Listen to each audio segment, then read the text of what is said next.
Insurance isn't one size fits all, and shopping for it shouldn't feel like squeezing into something that just doesn't fit. That's why drivers have enjoyed Progressive's Name Your Price tool for years. With the Name Your Price tool, you tell them what you want to pay, and they show you options that fit your budget. Enough hunting for discounts, trying to calculate rates, and tinkering with coverages. Maybe you're picking out your very first policy, or maybe you're just looking for something that works better for you and your family. Either way, they make it simple to see your options. No guesswork, no surprises. Ready to see how easy and fun shopping for car insurance can be?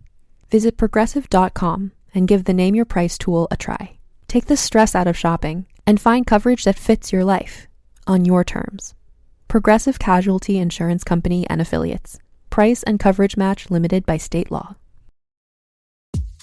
This episode is brought to you by Google Chrome. You think you know a browser, but Gemini and Chrome? That's new. It can help you with practically anything on the web, like restoring a vintage motorcycle from a 50-page restoration blog, or finally break down that long article you've had open for weeks. Gemini and Chrome is here for it. Ready to make anything online make sense? There's no place like Chrome. Check responses, setup required, compatibility and availability varies, 18+. This message is brought to you by Apple Card. Shave ice by the beach. A trip to the state fair, and a throwback flick at the local drive-in. They're more than just items to check off the summer bucket list. They're also opportunities to earn 2% daily cash back when you use your Apple Card with Apple Pay. Apply for Apple Card now and use in-minutes with Apple Pay. Subject to credit approval. Apple Card is issued by Goldman Sachs Bank USA, Salt Lake City branch. Terms and more at applecard.com. I get so many headaches every month. It could be chronic migraine, 15 or more headache days a month, each lasting 4 hours or more. Botox, onabotulinum toxin A, prevents headaches in adults with chronic migraine. It's not for those who have 14 or fewer headache days a month. Prescription Botox is injected by your doctor. Effects of Botox may spread hours to weeks after injection, causing serious symptoms. Alert your doctor right away, as difficulty swallowing, speaking, breathing, eye problems, or muscle weakness can be signs of a life-threatening condition. Patients with these conditions before injection are at highest risk. Side effects may include allergic reactions, neck and injection site pain, fatigue, and headache. Allergic reactions can include rash, welts, asthma symptoms, and dizziness. Don't receive Botox if there's a skin infection. Tell your doctor your medical history, muscle or nerve conditions, including ALS, Lou Gehrig's disease, myasthenia gravis, or Lambert-Eaton syndrome, and medications, including botulinum toxins, as these may increase the risk of serious side effects. Why wait? Ask your doctor. Visit BotoxChronicMigraine.com or call 1-800-44-BOTOX to learn more.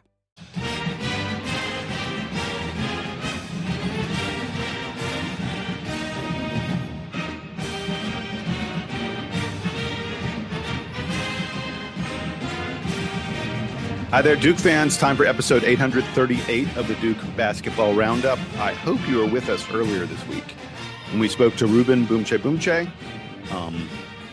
JoJo's dad.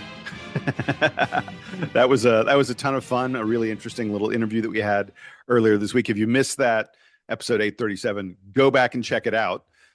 For now, I am Jason Evans, joined by my buddy Donald Wine. Donald, you having a nice weekend? It is Sunday morning, a little after 10 a.m. How has your weekend been, my friend? Not great. I'll be honest. This is the weekend where I kind of honor my mom. She passed 6 years ago yesterday, so yesterday wasn't great. But today we're focused on. I'm going to the Spirit game later on with some friends. It's going to be a nice day, so I'm looking forward to that. But it was a nice week of just kind of honoring my mom, which is something I do every year. I like that. Speaking of family, yesterday, August 1st, we should wish a happy birthday to Darren Rippey, D-Rip, Darren Rippey Jr., I should say, because his father is also D-Rip. Yep. Ron. Is it Ron Jr.? Are they both Rons? We'll have to get the skinny from his pops. Right, that's a good question. I don't know. We'll have to. Yeah, we should talk to his dad sometime. His dad is all over social media. Anyway, Ron turned 19. He was on the Duke campus, we believe. The whole team they've been posting some fun social media videos lately, including these Friday workouts, the Strongman Fridays. Oh my gosh. Yeah. Well, they work out every day, but those particular ones were like, you saw the video of CFOS just like doing the gauntlet that they normally do. Yeah. And he did it in like what was it, like a minute and 50 seconds or something like. It was some ridiculous thing where I'm like, yo, I'd still be on the first part of the challenge. This is like, like Wipeout where you see someone just run, or like Ninja Warrior where someone runs through Right. the course. You're like, I'd still be back at the start line. That's our team's getting stronger, ladies and gentlemen. It's gonna be great. Yeah, speaking of CFOS, man, the definition in his arms and his chest, like he had his shirt kind of pulled up. I don't know if that was for the social video or if that's just him in general, but man, he's packing a 6-pack, maybe even an 8-pack down there. Also saw Dame Sar. We've commented on this a few times. Dame looks big. Dame just there's a big difference in Dame freshman and Dame sophomore year. It's fun to look at. And let's get into a little bit of news about the Duke basketball team. Specifically, Donald, we got some news about the schedule. We've been waiting. You and I have been expecting for several days now that the entire non-conference schedule would drop. We're really close. I think we're maybe missing one game, maybe two games. I think it depends on a couple different things. But we're waiting for the full non-conference schedule to drop. But in the meantime, they've given us a little appetizer, so to speak. It was announced earlier this week. I believe it was on Tuesday. So I know we're a few days old on this, folks, but it's the summer. We're not doing podcasts every damn day the way we do during the regular season. So we took a little break before talking about this, but the preseason schedule has been released. It features 3 games that have all of us very, very excited. First of all, Thursday, October 8th, Duke will scrimmage against Belmont, now coached by none other than Evan Brads. A friend of the program, no question about that. By the way, because it's a scrimmage, it's not an exhibition. They specifically noted this in the announcement about it, and they haven't said how that changes things. But I suspect, you and I've discussed this, I suspect that we may see, rather than 2 20-minute halves with refs the whole time, we may see some situational stuff. They may sort of structure it a little differently from a game. That it's they're going to try and find some things to work on, I think, in this event. And I think the one thing that we haven't got clarity over, but you and I have kind of assumed is the case, or at least have talked about it being the case, is that this is replacing Countdown the Craziness, which used to be the scrimmage that was on the schedule. So I know that they allow for an inter-squad scrimmage. They allow for scrimmages between teams, which we saw those air quotes secret scrimmages that used to happen a couple years ago when we played Houston or Villanova or something like that. Now those can be out in the open. Now we can schedule those teams out in the open. And I think this is a way of them saying, hey, we're going to give you a scrimmage, but it's not going to be within the team. They've been practicing all summer. They want to hit somebody else, and so this is a good way to do that in a game that doesn't count. And again, to welcome back Evan Brads to Cameron after he left for Belmont.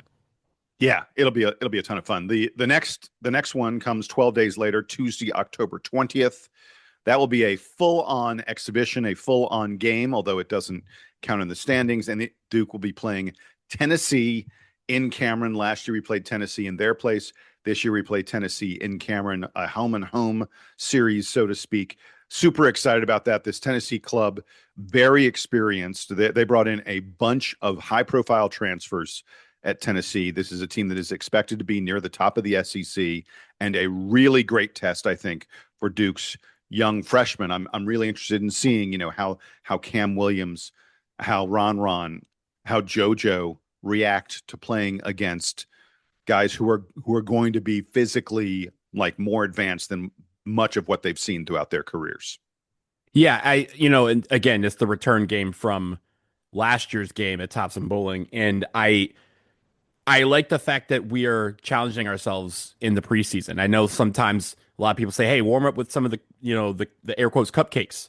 Those teams, those lesser teams that you could go and beat by 60 and give everybody a good feeling, but John Shire has not operated that way. Since he's been able to do so, he has scheduled tough games in the preseason because he wants this team to be ready for the tough regular season. And our schedule, Jason, if you look at some of the early top 25 rankings, we're facing 6 or 7 of the top 10 at some point this year, and that's not counting Tennessee, who we're facing in the preseason. And it's not counting Kansas, who you're about to talk about, who we're facing in the preseason. So yeah, this is a way for Duke to get acclimated to facing a gauntlet that they're going to face in the regular season. And I like that.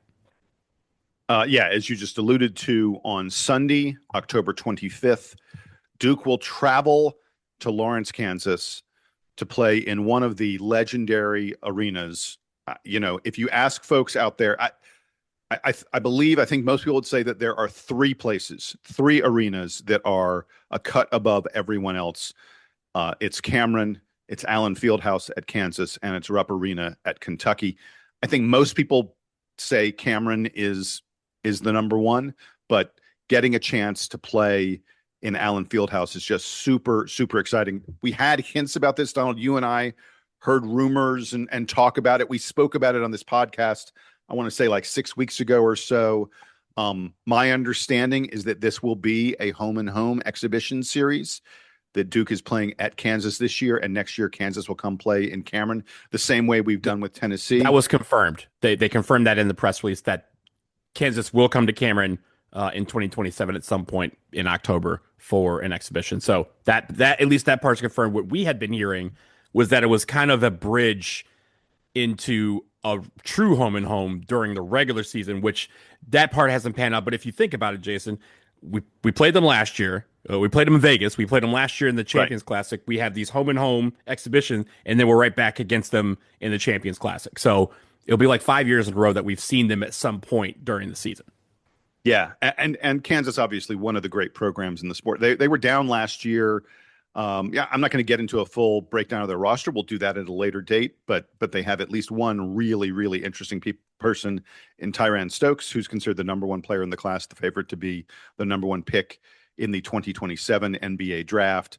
It'll be fun and interesting to take on Kansas, no question about it, and a team that's always a significant player in the sport. I'll go ahead and tell you, Donald, they have, I specifically asked the Duke Sports Information Department. I said, hey, do we have even an inkling of what time these games will be played? Any of these exhibitions will be played? And Duke has not announced any of that. My understanding, what I've been told, is that Duke is still working on, broadcast partners for these. At a bare minimum, I expect, like, the Belmont game probably is going to be a streaming situation. I don't believe that we're going to see a full broadcast of the Belmont game. Tennessee and Kansas are pretty darn likely to show up, either on ACC network or some other ESPN property of some sort. They may be in a streaming situation as well. Sort of depends on what else is happening those days. And those kind of negotiations are going to determine what time these games are played. I think in the case, especially of Tennessee and Kansas, we kind of talked about this, a couple of weeks ago, when we talked about the switch from facing Michigan to facing Texas Tech.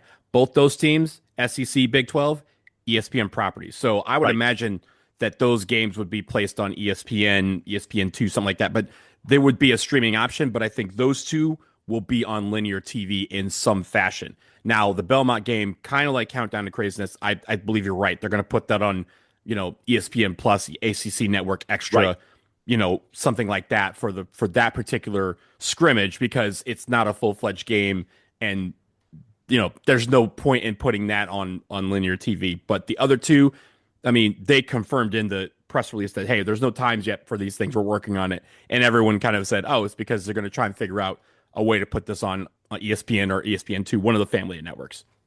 Yeah, and the reason I'm particularly interested in the time is that I have never been to a game at Allen Fieldhouse, and Same. I'm at least toying with the idea of heading out there on Sunday, October 25th, and checking out the Duke-Kansas game. And the time of the game would determine sort of flights, and do you need a hotel and all that other kind of stuff. But I'm pretty sure I'm going to try and do that one. It'd be pretty special. So it's funny that when we heard about this literally 2 years ago, when they announced that game in Vegas, exactly. I heard about it from a really good friend of mine on the Kansas side. And every time I go out to Kansas City, I stay with them in their guest bedroom, which they have nicknamed the wine cellar because I've stayed there the longest. It's like retiring a jersey of sorts. So I'm like, okay, can I get to Kansas City that weekend, hang out with my friends, and then make the short drive to Lawrence, which is about 45 minutes from downtown Kansas City? Can I make it there for the game that weekend? All up in the air. Hopefully, Jason, you and I can both make it, because I've never been to Allen. It's number one on my list of arenas to travel to, and I don't care that it's a game that doesn't count. It would be really cool to check it out. One of my best friends in the world, a guy named Matt Bronfman, is a huge Kansas fan. and he and I go. We share Hawks season tickets. We go to Hawks games together and stuff like that. And I'm pretty sure I'm gonna try and go and sit with him. I think that'd be a lot of fun. Anyway, enough about those preseason games. And again, we're looking forward. We're hoping we're going to someday, very very soon, we're going to get the entire non-conference schedule, and we can dive into that. Although we've already discussed, it comes out in drips and drabs, and we talk about it, then it comes out officially, and we talk about it again. It's that's how it works here in the off season of the Duke basketball roundup. All right, let's move on to a little bit of football news. We are rapidly approaching football season, and the ACC has announced the preseason poll of the rankings in the ACC by the ACC sports media. There were something close to like 188. Okay. 188 sports writers who got a chance to vote in the ACC preseason poll. By a pretty wide margin, they have picked Miami as the team to beat in the ACC. Miami had 165 first place votes. After Miami comes SMU, then Louisville, then Clemson, then Georgia Tech. You have to go down all the way to number 10, 10th place, to find the Duke Blue Devils. We did not get any number one votes. I looked back at the past couple years to see how accurate is that preseason poll at judging how teams will be. And the answer, Donald, is it's not very accurate at all. Just last year, 2025, it was exactly this time a year ago that the ACC media got together and they said, who's going to be number one in this league? Clemson. They picked Clemson number one. Clemson finished in a tie for seventh, like a five-way tie. They were somewhere between 7th and 11th. The media picked Duke 6th, and we ended up, of course, winning the conference. Even better than that, the media picked Virginia 16th, 16 out of 18 teams. They picked, or 17 teams? Notre Dame 17 teams. 17 teams. They picked them 16th, and Virginia ended up winning the ACC regular season crown, went 8-1 or 7-1, whatever it was.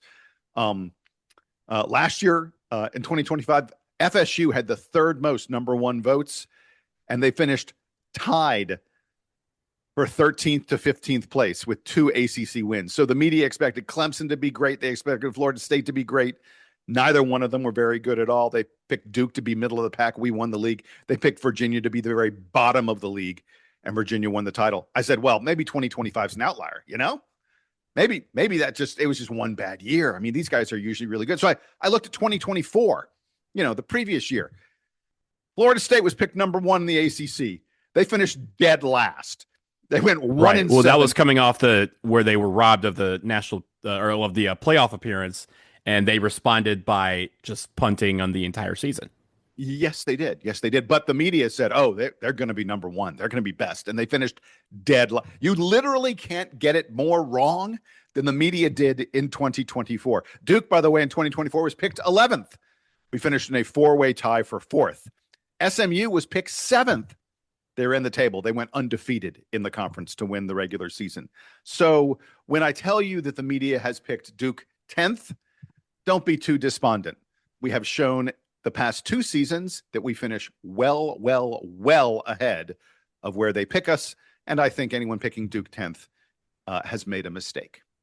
I mean, look, I think when you look at these and again, you see some teams, SMU gets 6 first place votes, Louisville with 4 first place votes, Clemson with 7 first place votes, Georgia Tech, who was picked to finish 5th overall, has 2 first place votes. Underneath us at 11 is Florida State with 3 first place votes, and inexplicably, the team picked to finish dead last in the conference, Stanford, got a first place vote. Yeah, the dude, by the way, the dude who voted for Stanford needs to have his voting privileges revoked. The point of that is that the defending ACC champions weren't picked to be defending their title. And I think it's a very interesting strategy for the media, of which, Jason, you and I don't get these votes. So we're not talking about us here. But it's very interesting that the strategy is to piss off the team that loves being pissed off and plays better when they're pissed off. all summer long, they've basically said we have chips on our shoulder because everyone's disrespected us. Nobody considers us a true champion, and we're being labeled as such. We're being thrown in like the third day of media day, things like that. But then they go ahead and do it anyway and feed into what is fueling this team all along. I hope they take it out on everybody in the ACC, and I think this will clearly be on the bulletin board. Like, oh, 10th, cool. Watch this. Like, I hope this means that we have a lot of guys here who take that personally and say, we're going to show them what the 10th best team in their minds looks like. It looks like the defending ACC champions. The other thing to mention from the ACC media days, from the ACC preseason release, is that they've released the all ACC preseason team. I don't know that the preseason team has all that much value to it. But I will note that Duke's Jeremiah Hasley got the nod as the first team tight end for the preseason team, and we should, it's an acknowledgement of what he has done in the past, and good for him. I will note that Nate Shepard and Nate Train did not make the running back list. I was a little bit. I mean, the running backs are very, very good. I get it, but he had a really impressive freshman year, and it looks like Duke is really set up to hand him the ball a lot this year. The Nate Train is going to be rumbling down the tracks a ton of time this year. So I was a little surprised maybe that Nate didn't make the preseason team.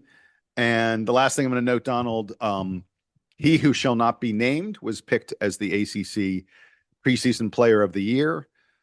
I wonder if Darian Mensah was at Duke, not at Miami, do you think he would have been picked as the preseason player of the year? I think part of him being picked was the fact that he's playing for Miami, not the fact that they expect his performance to be the best in the conference. Although certainly what he did at Duke last year, you would think he's going to be very, very good in the league this year.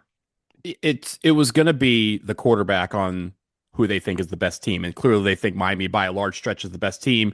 The quarterback is going to be the ACC preseason player of the year. That's how that generally works, right? I think, was it like 2 years ago? It was Cade Klubnik for Clemson, right? Like that's just how they do it. And so, yeah, if Darian was still at Duke, he wouldn't have been on this list. It would have been whoever Miami's quarterback they had ended up buying as part of that process. But the fact is, I'm really happy for Jeremiah Hasley because he, tight end is always an under-respected position, and Hasley is one of the under-respected tight ends. And so I really appreciate that he's getting that sort of love, saying, hey, this guy is poised to have a really big year for Duke. And I think so too, because when you think about some of the guys that we lost in the offseason, whether it be to the draft or to the portal, him sticking around was a big deal. And for him to be able to be a tight end that can get 600 yards and get 50, 60 receptions and 5 or 6 touchdowns, and the way that he continually was that guy who could help us move the chains every single play, every single drive.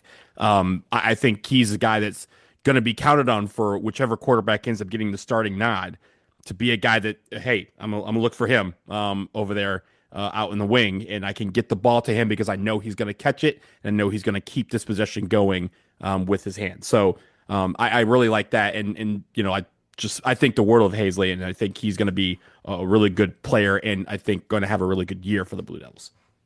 And again, as we mentioned, football season coming up almost exactly 1 month away. Tulane and Duke kick off the season on September 5th.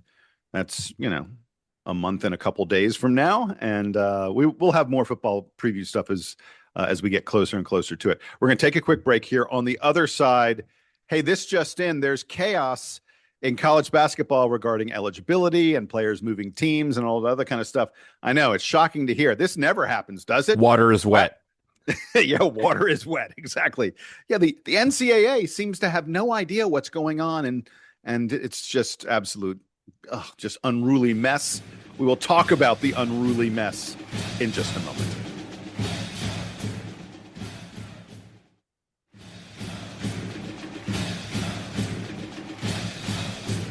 Back from the break here on the Duke Basketball Roundup, Jason and Donald, and it's legal corner time, Donald. Yep. We have brought an esteemed lawyer on the podcast here, joined by Donald Wine. I switched hats. Yeah, exactly. So. Exactly. Because the courts have weighed in once again and they have said, hey, all the seniors, all those dudes who just exhausted their eligibility in the past few months, let's make them all eligible again. The entire class of 2022 has been ruled eligible. The NCAA earlier this summer, we talked about it extensively, passed the 5-and-5 rule. They said, yeah, you have 5 years of eligibility over 5 years after you graduate high school. And they said it starts with the class of 2023. And the class of 2022 said, excuse me, we would like a word. There have been several court lawsuits that came out, and the latest one, the most significant one, I believe, came out of a court in Colorado, which said everyone in the class of 2022 is eligible to return to school. Donald, before we get into individual stories of those players and the such, give me a little bit, because I know, again, you switched your hat, put on your lawyer hat. Tell me a bit of what you get legally from these things, and specifically, can this stuff be appealed? What's the chances that this, lasts throughout the entire of the college basketball and college football, every college sport? Go ahead, go for it. So I'm going to break this down into two things. We're going to start with the judicial branch, because the two cases kind of trigger what is happening or what could happen in the coming weeks in Congress. So we'll save that for a minute. But on Friday, there was 2 court rulings that kind of threw everything into this legal chaos that we're in. The first case was a local case at the Davidson County Chancery Court in Nashville. So this is Tennessee court. Jalen Washington, who played at Vanderbilt, and 18 other men's basketball players sued separately and said, hey, we want to be declared eligible to play college basketball this year. And the judge there said, yes, we're going to give you a 5th year of eligibility and make you immediately available to play. What that Judge Aisha Miles, what she also said was that because they're immediately eligible, they should be able to go where they want. So the transfer portal opens on Monday at noon Central Time and runs for a week until 8 a.m. Central Time on Monday, August 10th. For any player wanting to enter the transfer portal, any schools to be able to contact them. A couple hours after that, we go out to Colorado, as you mentioned, Jason. That was federal court. That was the U.S. District Court. Really quick, just to be clear, not for any player, just for the players in this class of 20. It was what it was that that 5th year of eligibility, right? Right. That Aisha Miles gave was just for those 18 players from the class of 2022, because that's all that sued in her court. That's all she had the power to kind of do. So, but she opened the transfer portal for them. Now, what that means is that for those 18, for like a few hours, it was just those 19 guys that were eligible to enter this portal. But then a few hours later, as you mentioned, there was the Colorado case. That was federal. The U.S. District Court of Colorado and Judge Charlotte Sweeney, she issued a preliminary injunction that declared all class of 2022 student athletes to be eligible for a 5th year, and then the portal would apply to them as well. The rationale behind the preliminary injunction, Jason, as you kind of set up, if you think about it, over the past 6 years or so, we've had players who have been eligible to play an additional 5th year due to COVID. So they had the COVID years, but that stopped with the class of 2022. And then when the NCAA passed this 5-and-5 rule, they declared it eligible for everyone except for the class of 2022. So they're created the harm. The class 2022 said, hey, everyone before us that we've gone to school with and everyone after us that we've gone to school with is eligible for this 5th year, but we're not. That's not fair. And the judge said, yes, that is not fair. And so basically what they are doing is every student athlete in the class of 2022, not just football, not just basketball, or men's basketball, I should say, but every sport is now eligible under this preliminary injunction to compete in the 2026-2027 year for one more year. They get their 5th year this year. Now, you asked whether this can be appealed. The answer is yes, and the NCAA is already trying to do it. But as we'll get into in a little bit, they also are trying to put a lot of weight behind this legislation that's going before Congress called the Protect College Sports Act, where they would get a lot more power to institute rules that they want and again declare people eligible, and they couldn't sue through the courts. But Jason, I'll stop there because I think the court cases will fuel some of what we talk about on the legislative side. Yeah, and Donald, you talked about the legislative side a little bit, and I just want to briefly mention so folks are aware, and it's not like you and I have any insight, any special insight into what's happening on Capitol Hill.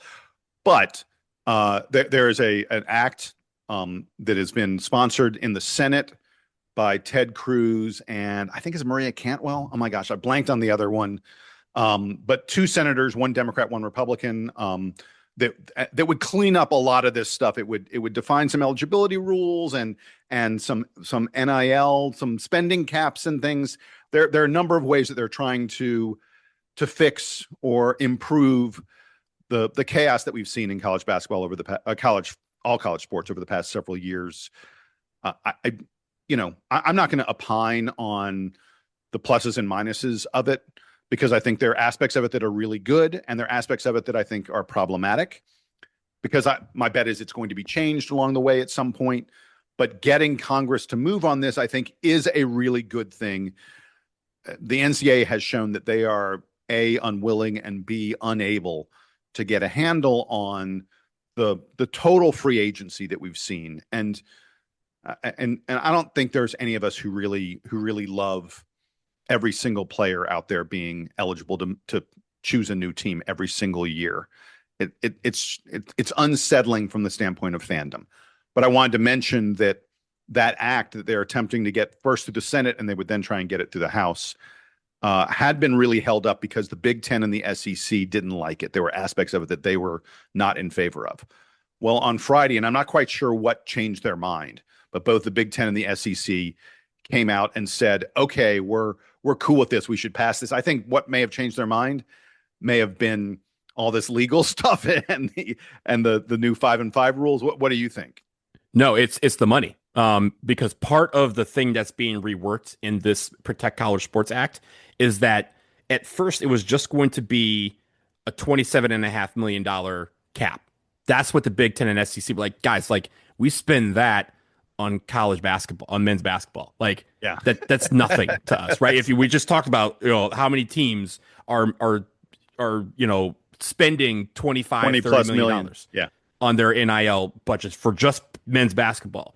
So they're saying $27.5 million isn't enough. So what they got is, in addition to that, there is going to be a $21.3 million cap.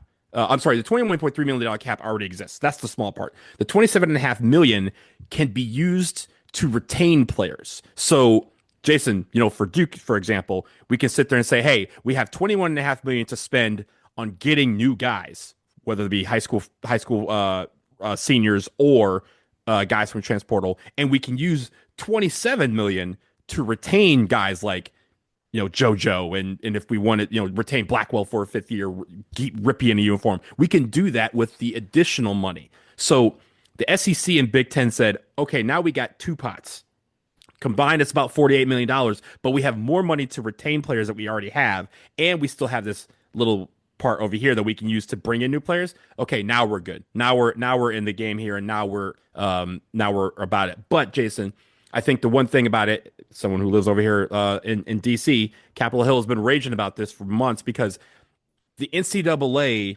is basically saying we can't do anything about this. Congress passed a law so that we have all the power to do this. And in my mind is, if there was congressional oversight, and I know that's a dirty word sometimes, that would be a little bit better. But to say, hey, we can't do this on our own, so pass a law so that we can do this on our own, doesn't make a lot of sense to me, because we've seen how the NCAA operates not well. But I will say that there's one more week that the Senate has in session before they get to their basically month-long summer break. They basically break for almost all of August. So they have till Thursday to pass this thing.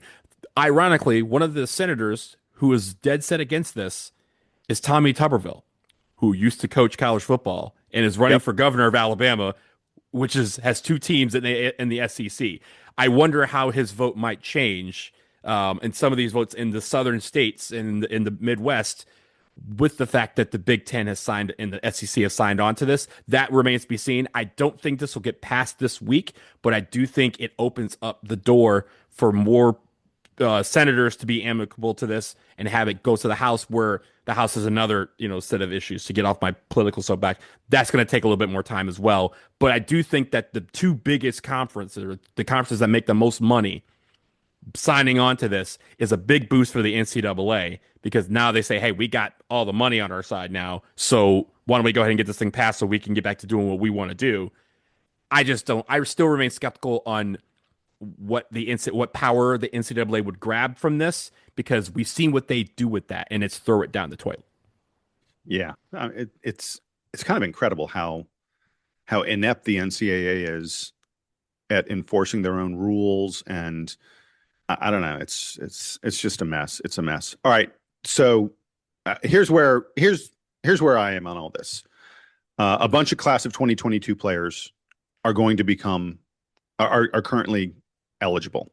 Mm-hmm. And the question becomes, does your team have A, roster space, and B, NIL dollars? Do you have any money left? Is there any budget left for these players? Because there are a number of very, very good players who are available. I'm going to start out by saying, Donald, I don't expect Duke to pursue any of these guys. Actually, let me back up and say this. I don't expect anyone who is sort of angling toward the NBA, anyone who has been drafted, anyone who has signed even a two-way contract. I don't think any of those guys are going to say, I'm going to go back to college basketball. Well, also Duke, for example, Duke has 15 players on their roster currently, which right. I believe is the max. And now some people online have said, well, maybe some of these schools will, take away, a spot from someone who's already there. Duke is not going to be one of those teams that sits there and says, oh, we can get this guy who has been sitting on the sidelines all summer, and we're going to replace one of the guys who's been in the grind with us all summer. That's not going to happen. So I don't think Duke's going to be involved in this. No, I completely agree with you. And then the other part of it is, of course, like I was saying, the money. Do you have money left in your budget? And there are teams that have money left, and there are teams who can scrounge and find a little bit extra money. I actually think that the teams that have space and that have dollars, like LSU, BYU, we've heard that Kentucky and Kansas, Arkansas, UNC, North Carolina. These are all schools that appear to have sort of at least one spot. In the case of LSU and BYU, they got way more than one. They got several spots left on their roster. And frankly, they've all been bailed out by this happening. Like, no one really expected all these 2022 guys to suddenly get eligibility back. And for a lot of these programs, they were like, I don't know where I'm going to find my extra big men are at a premium. Schools really, Arkansas, Kansas, St. John's, Texas Tech, UNC have all been really angling for a big man, either a power forward or, preferably a big body, to grab some rebounds and protect the rim in the lane. All those teams need someone like that pretty desperately. And they're just, those guys weren't out there. They didn't exist. And now suddenly they exist because all the class of 2022 seniors who are not going to the NBA are suddenly eligible. Folks, you're not going to see Malik Brown, who has signed a two-way contract with the Spurs. Malik Brown is not coming back to college basketball. But there are a number of really, really good players who I think are going to at least attempt it. One of the most prominent names out there is Mark Mitchell, who, of course, played at Duke for 2 years, played a couple years at Missouri. Mark Mitchell has entered the transfer portal. And will probably be one of the biggest names available. You mentioned Jalen Washington earlier on this podcast, who had been at UNC and then was at Tennessee. Was it Vanderbilt? Sorry, Vanderbilt. Actually, there's talk that he could be going to Tennessee already. There are other teams that are going to. Donovan Dent, who is an outstanding point guard for UCLA a year ago, averaged almost 8 assists a game for UCLA. Gonzaga desperately needs a point guard. Gonzaga's point guard went back to Europe. He was a European player. He went back to Europe and surprised the Zags by doing that. They were not prepared, and it was too late for them to grab someone else in the portal. Gonzaga is a really good team, like a top 10 team, and you just look at their roster, you go, but they're missing a point guard.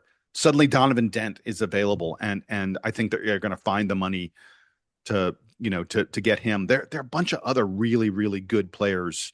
I could go through the BJ, these are names that Duke fans know. BJ Edwards, AJ Storr, Xavier Lee, Oziah Sellers, Doug McDaniel. These are really, really good. Darian Williams, who last year played for NC State, had a great Vanilla career. Lubin and Quadir Copeland too.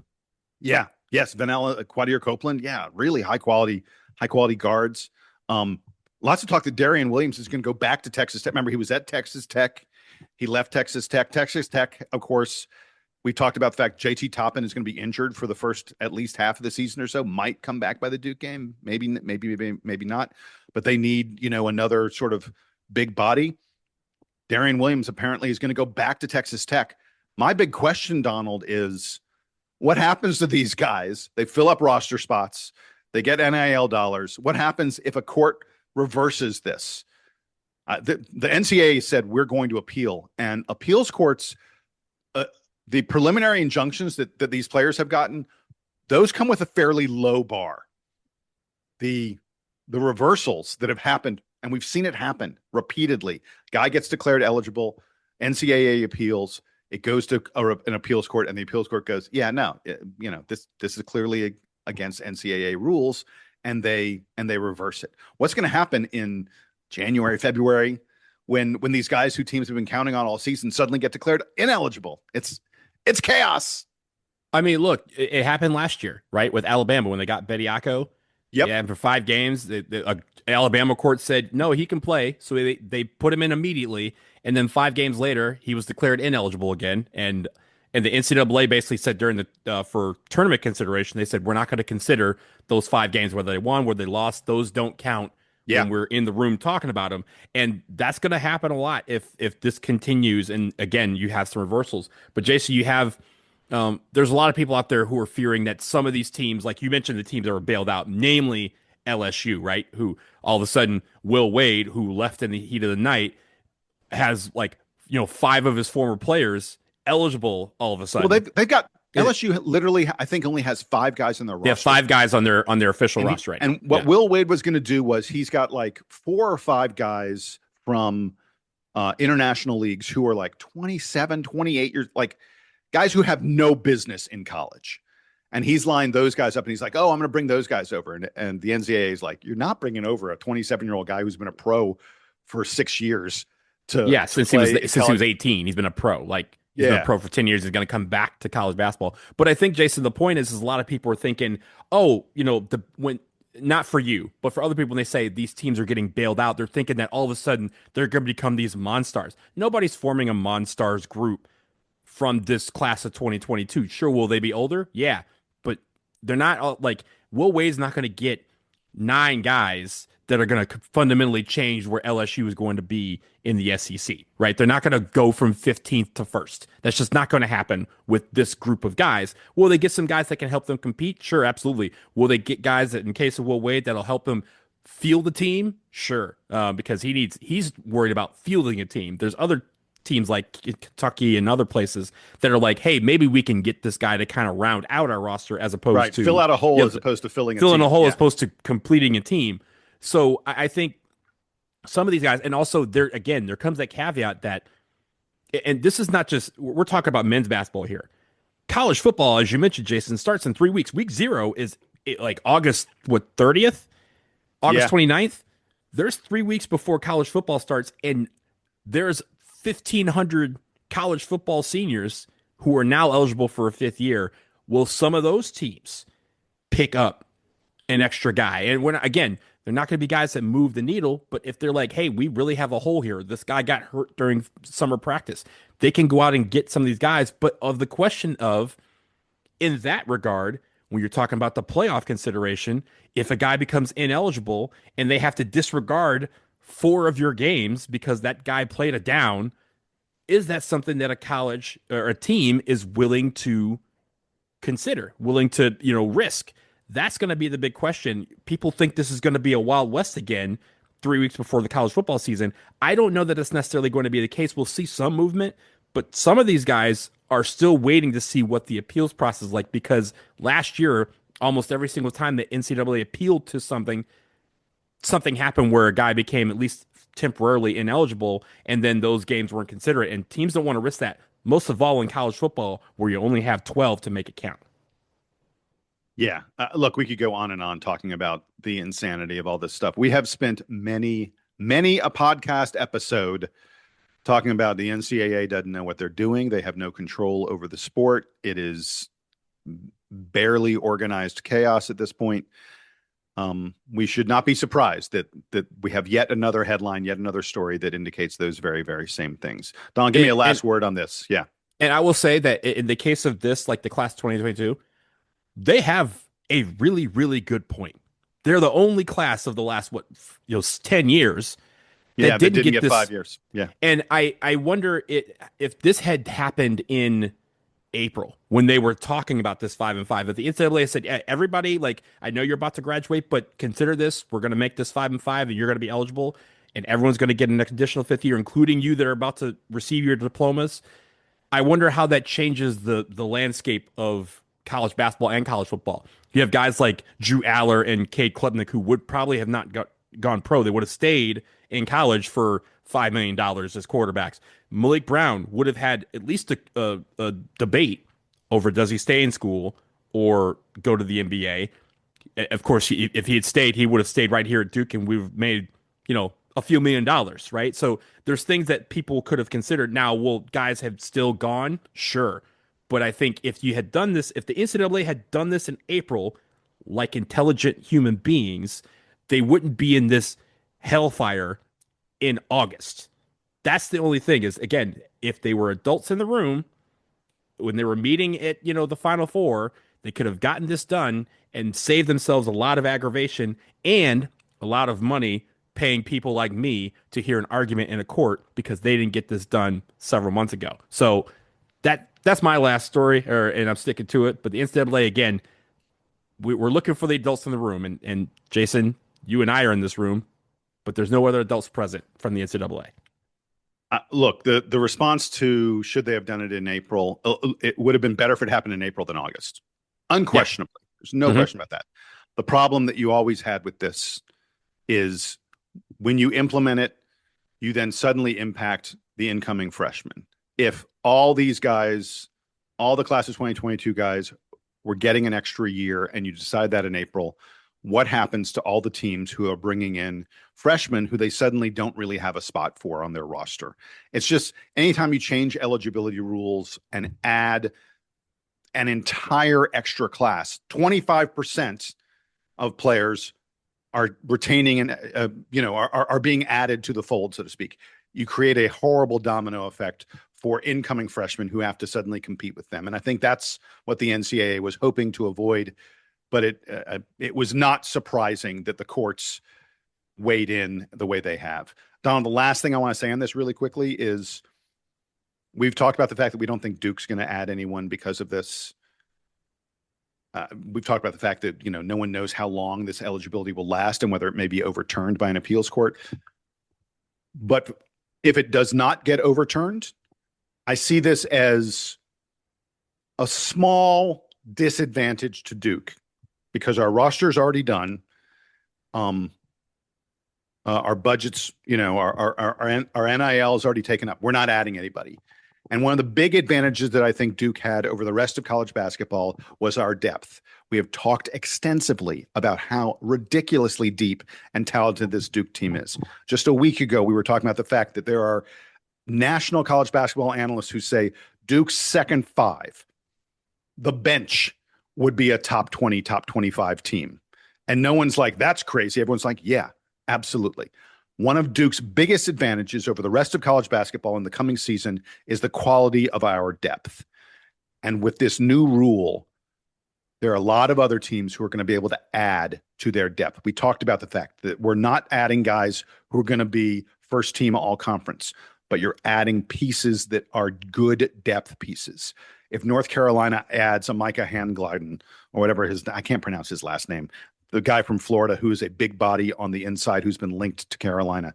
If Gonzaga adds Donovan Dent, wherever Mark Mitchell ends up going, those are teams who are adding to their depth. And it makes the difference between Duke's depth and those teams' depth a little bit smaller. So that's why I think this is not a great ruling for the Duke Blue Devil. It's not terrible. It's not like anybody's It's not terrible. Go, I mean, does it help the other Duke's teams? Sure. Duke's not number one or number two anymore. No one's saying that. I don't think it hurts Duke, right? I think it benefits the teams that were lazy or just didn't prepare well, right?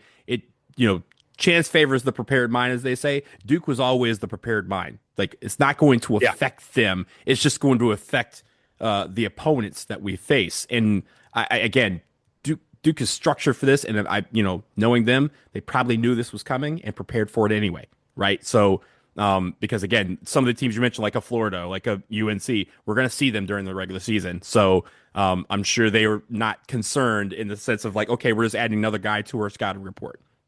Sounds good. Smoke's still there. We're walking right towards it. All right, with that, we'll wrap it up here on the latest edition of the Duke Basketball Roundup. We will be back with you in coming days. The news keeps on happening, and we keep on tracking it. Until then, he is Donald Wine. I am Jason Evans. We can be reached at dbrpodcast@gmail.com. Here's the Duke Band playing us out and taking us home.